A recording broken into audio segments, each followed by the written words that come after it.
ठरलं तर मग या मालिकेच्या पुढील काही येणाऱ्या भागांचे अपडेट जाणून घेऊया आपल्या आजच्या या व्हिडिओमध्ये। चला तर मग प्रेक्षकांनो सुरुवात करूया आपल्या आजच्या ह्या व्हिडिओला।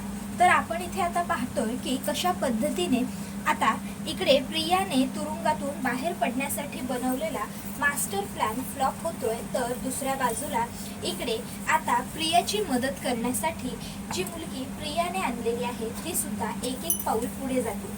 आता नेमकं कसं कसं आणि काय काय घडतंय या सर्व गोष्टींचे अपडेट आपल्या या व्हिडिओमध्ये सविस्तर पाहूया। तर आता आपण सध्या पाहतोय की इकडे आता प्रियाला तुरुंगातून बाहेर पडायचे, त्यासाठी प्रिया विचार करत असते की मला काय करता येईल, मला इथून बाहेर पडायचं असेल तर कसं पडता येईल, काहीतरी तर मार्ग असेल, काहीतरी तर पर्याय असेल मला इथून बाहेर पडण्यासाठी, पण तो काय असा विचार प्रियाचा सुरू असतो। आता ती या सर्व विचारांमध्ये मग्न असतावेळी तिच्या डोक्यात मगाशी जे त्या बाईने सांगितलं ते आलेलं असतं। प्रिया विचार करते, हो जर खरोखर मी तर प्रेग्नंट आहे, त्यामुळे मला काही इजा झाली किंवा मला बरं वाटत नसलं तर ऑफकोर्स ही लोक मला दवाखान्यात तर घेऊन जाणारच। दवाखान्यात जायचं म्हणजे इथून सुटका, म्हणजे इथून बाहेर पडण्याच्या कुलपाची किल्ली। वा वा वा, खरंच मला काय उत्तम आयडिया सुचली आहे। मला जर इथून बाहेर पडायचं असेल तर दवाखाना हा एकमेव उत्तम पर्याय आहे। फक्त आता त्याच्यासाठी मला काही गोष्टींची सेटलमेंट आधीपासूनच करून ठेवावी लागेल। त्यासाठी राकेश आणि सचिन यांच्यापैकी कोणाच्या तरी मदतीची गरज आहे। राकेश नकोच, सचिनचीच मदत घेतलेली मला सध्या परवडेल।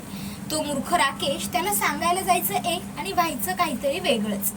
म्हणून मग आता प्रिया ही सचिनला कॉल करते आणि मग ती सचिनला सांगते, सचिन जर मला व्यवस्थित तुझ्याबरोबर काम करायचं असेल तर इथून बाहेर पडावं लागेल। त्यासाठी मला तुझ्या मदतीची खूप जास्त गरज आहे। मी तुला जे सांगेन ते जर तू केलंस तर मला इथून बाहेर पडता येऊ शकतं। सचिन विचारतो, काय करायचंय बोल, मी काहीही करायला तयार आहे, मला त्या सुभेदारांना उद्ध्वस्त करायचं।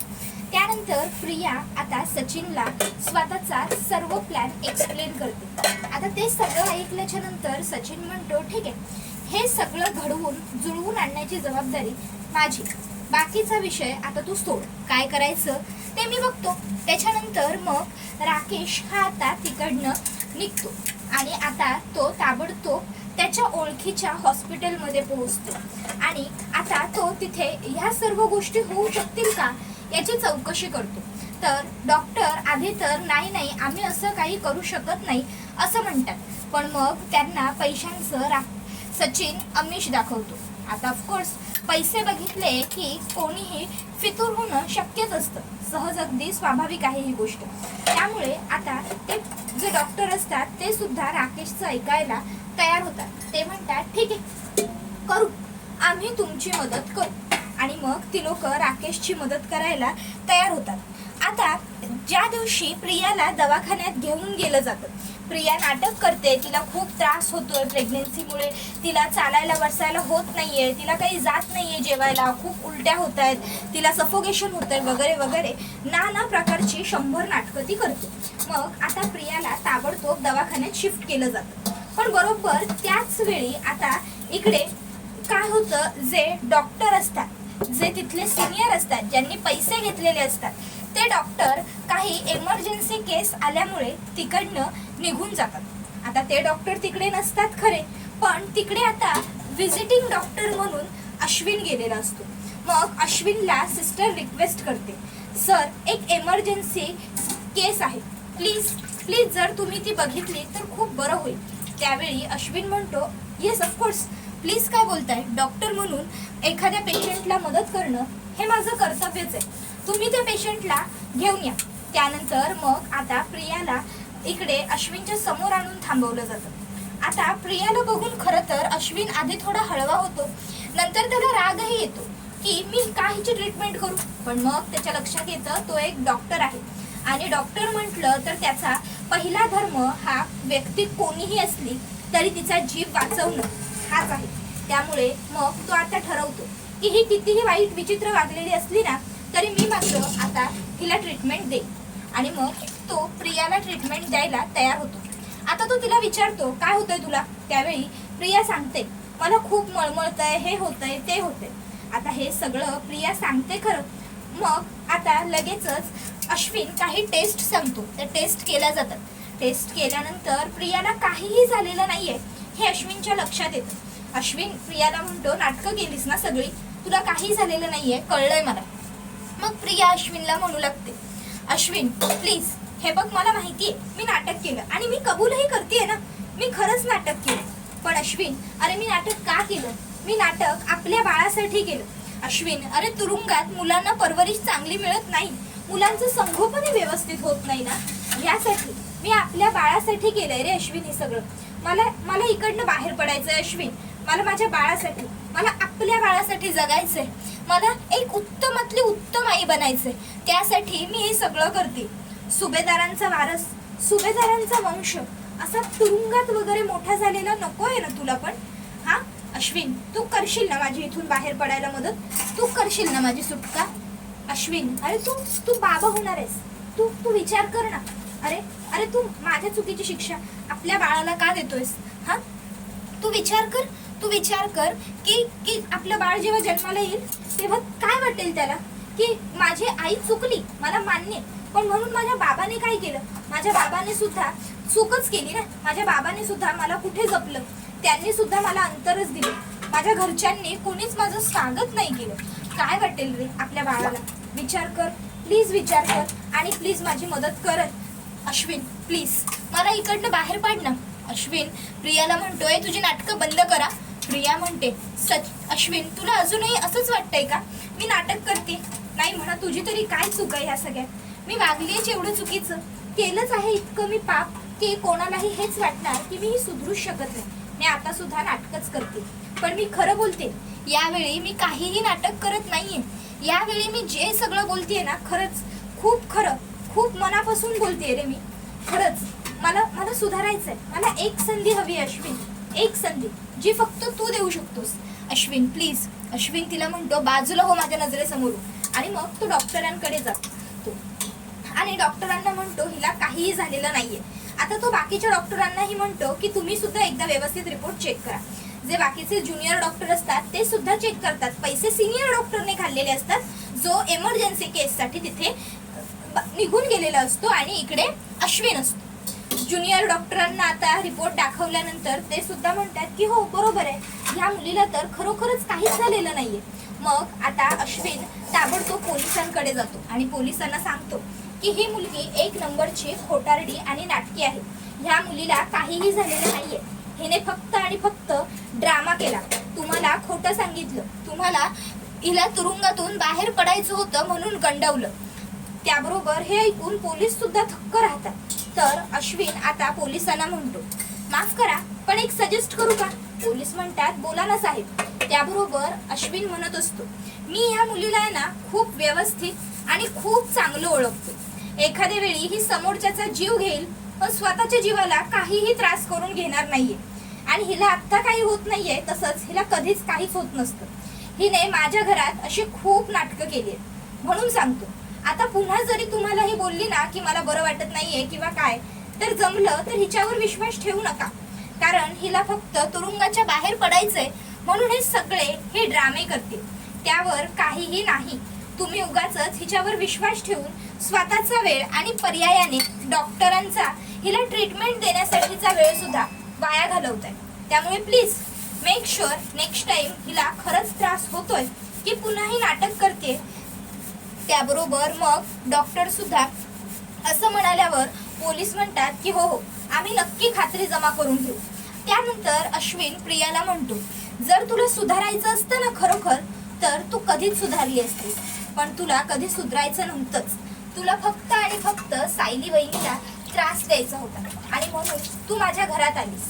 तुला फक्त आमच्या प्रॉपर्टीत, पैशात, घरात इंटरेस्ट होता. तुला माझी बायको म्हणून कधीच राहायचं नव्हतं. घेऊन जायला. त्यानंतर प्रियाला घेऊन जातात पोलीस लोक तिकडनं. तर इकडे आता अश्विनला मात्र ह्या सर्व गोष्टींमुळे जरा त्रास झालेला असतो. त्याला वाटत असतं की का घडलं माझ्या आयुष्यात हे सगळं, कशासाठी. तो त्या गोष्टींचा विचार करू लागतो. तर दुसऱ्या बाजूला इकडे प्रियाचा पुन्हा एक प्लॅन फ्लॉप झाल्यामुळे प्रिया सुद्धा जरा नाराजच असते.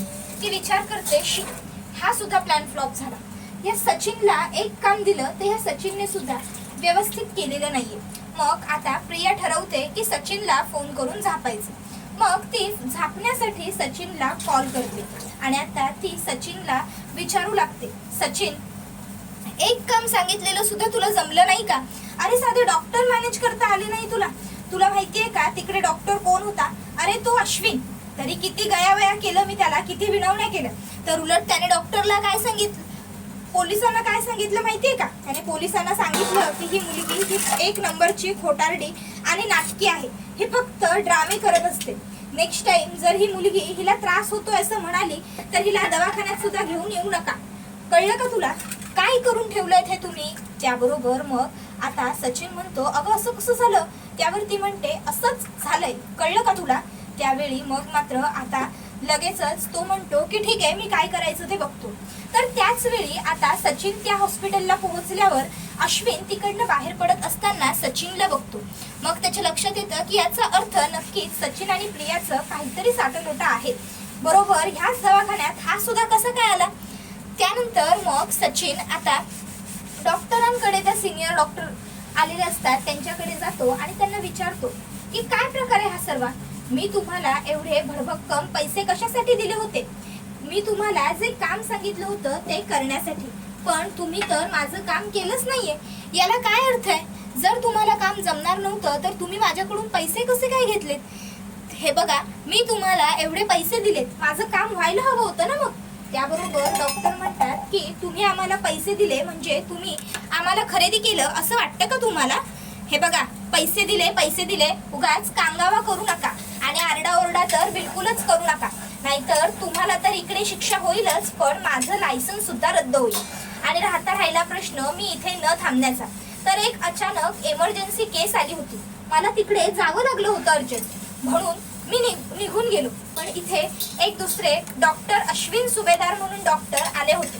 त्याबरोबर मग आता इकडे सचिन म्हणतो, साहेब मग आता काय करू शकतो? डॉक्टर, काहीतरी पर्याय असेल ना?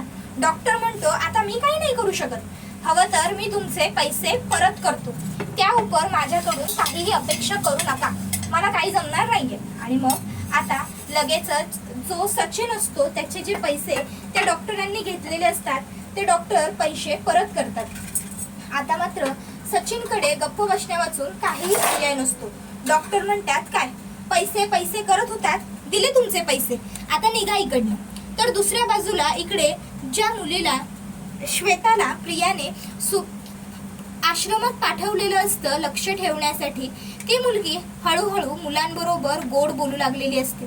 आश्रमातल्या लहान मुलांचं मन एकदा का मी जिंकून घेतलं की मग मला आश्रमातल्या सर्व गोष्टी पटापट पटापट समजू लागतील, मग मला काही अवघड जाणार नाही हे तिला माहीत असतं.